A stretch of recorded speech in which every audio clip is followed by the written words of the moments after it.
بھائی جان کا سوال ہے کہ کتے کا جسم پاک ہے یا ناپاک؟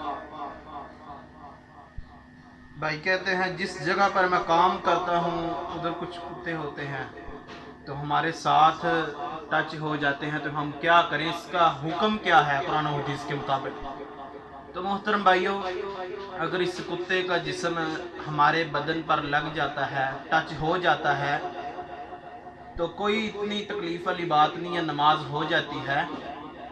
ہاں، صحیح بخاری مسلم میں حدیث ہے کہ نبی مکرم صلی اللہ علیہ وسلم نے فرمایا کہ کتا جس برتن میں منہ مار لے تو اس برتن کو، ایک حدیث میں آتا ہے کہ 3 مرتبہ، اور دوسری حدیث میں آتا ہے کہ 7 مرتبہ دھونا چاہیے، اور آخر میں مٹی کے ساتھ بھی۔